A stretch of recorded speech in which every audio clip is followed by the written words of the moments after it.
Welcome back to the Fractured and Alterac card review stream by the Grinning Goat. This is Oddwickham. This is Merps. Hello, we're talking about Rogue. This is not going to be super exciting. And if you remember, it's like, well, when was the last time Rogue was exciting? It's been a while. Never. Been a I while. was just telling chat this. My Rogue highest win was 9 wins since they started tracking on the achievement. Wow. I mean, partly because Rogue has just never been a even average class. And also, I'm not picking Rogue because it's not good and they're not fun. So that kind of combines to just 2 years. In the last 2 years, the highest rogue run I've had was 9 wins. I don't know how many rogue runs I even attempted, but I bet it's like pretty low too. So yeah, is this second to change anything? Well, we're getting one good card at least.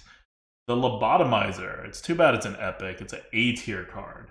So it's just top of the scale before things get broken. 2 mana, 2/2 weapon, honorable kill. Get a copy of the top card of your opponent's deck. So 2 mana, 2/2. If you can honorable kill with it, then you get a card.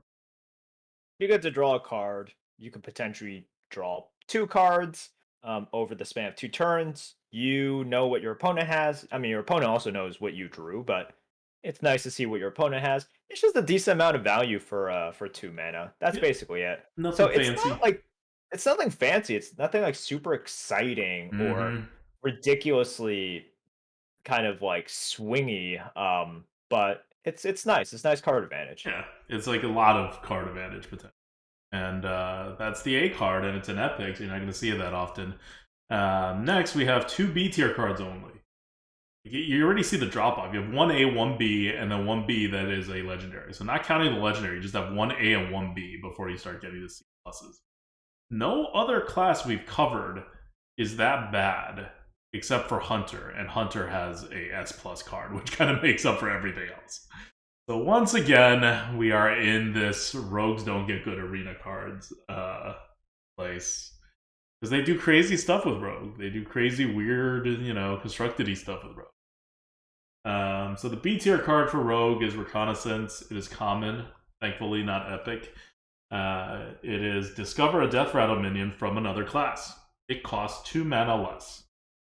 You want to talk about this? You looked into this. I actually looked into this, and you initially had Reconnaissance quite a bit lower. Yeah, I had it a C. Yeah, originally, I think it was because you included all Death Rattles. Yes. And if you look at all Death Rattles, if this was just discover a random Death Rattle, which was available, yes, it would be not good. Class Death Rattles tend to be quite good, like other Death Rattles from other classes. And this is just napkin, paper math. But there are obviously some bad ones, and there are some super premium class ones. I estimated that each discover you will get one super premium Death Rattle one. The problem is, and you're like, oh, but that's amazing because it'll discount and you're banking mana and everything. The problem is it might not exactly be the one that you want, or there might still be some RNG to it. So that's what kind of holds it back. Like, you don't exactly know what you're going to get, but on average, one of the choices should be a very, very good Death Rattle class card. Yeah. Okay. Yeah, I mean, Discover always has the potential to be crazy, given that the arena pools aren't like curated or anything happens. So it seems like it's going to be a good arena pool for this card. We'll see. We'll see. I mean, my math could be like wrong, but like it should be pretty. Like I looked at the pool, I was like, I don't exactly remember what like the best ones were. I mean, some easy ones, let's say, are for example, Teacher's Pet, right? That's like a good one.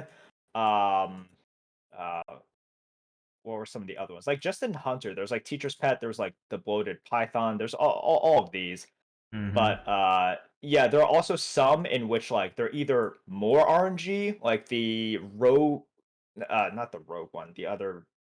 I'm forgetting. I'm like forgetting all this. But just trust me, I did my research. I can't name them off the top of my head, but I looked at all of them. Yeah, and Rogue really hasn't gotten good cards since Efficient Octobot and Barons. Like Barons gave a bunch of good Rogue cards, but this is not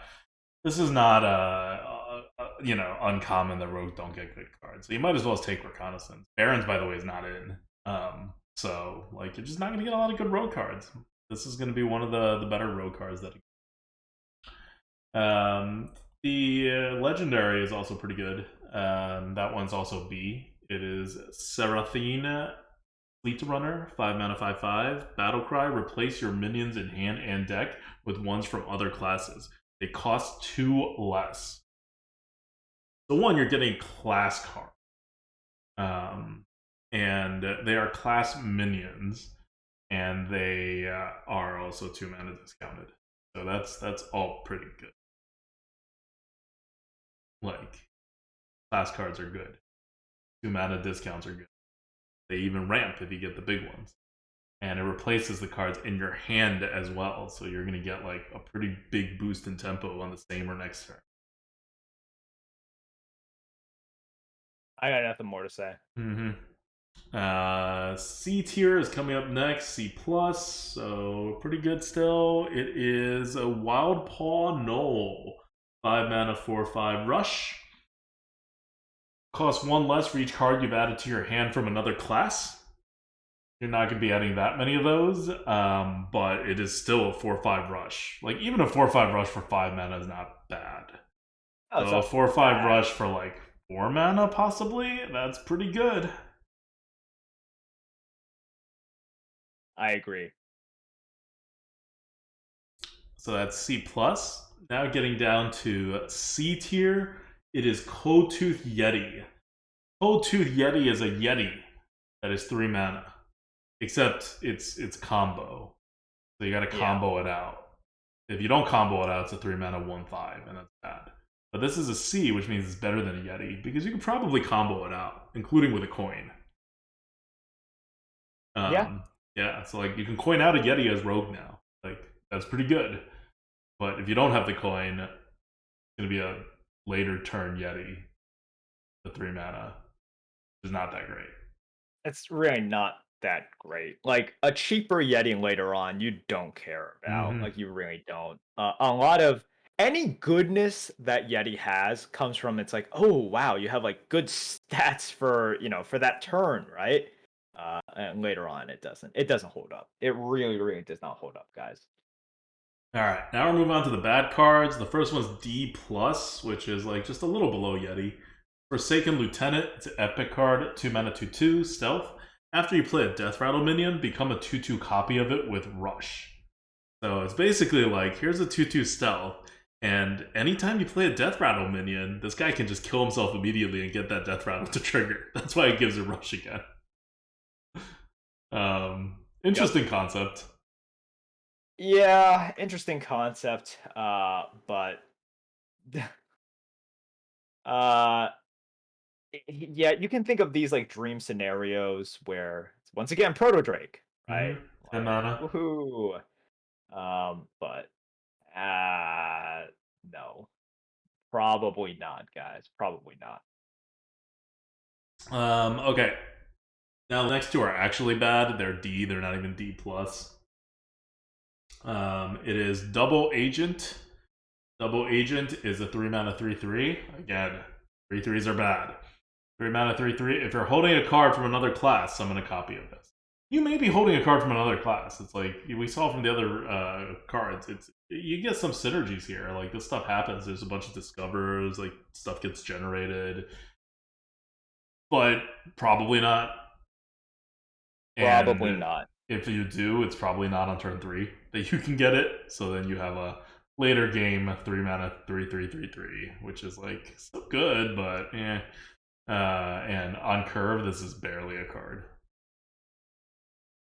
Yep. Okay.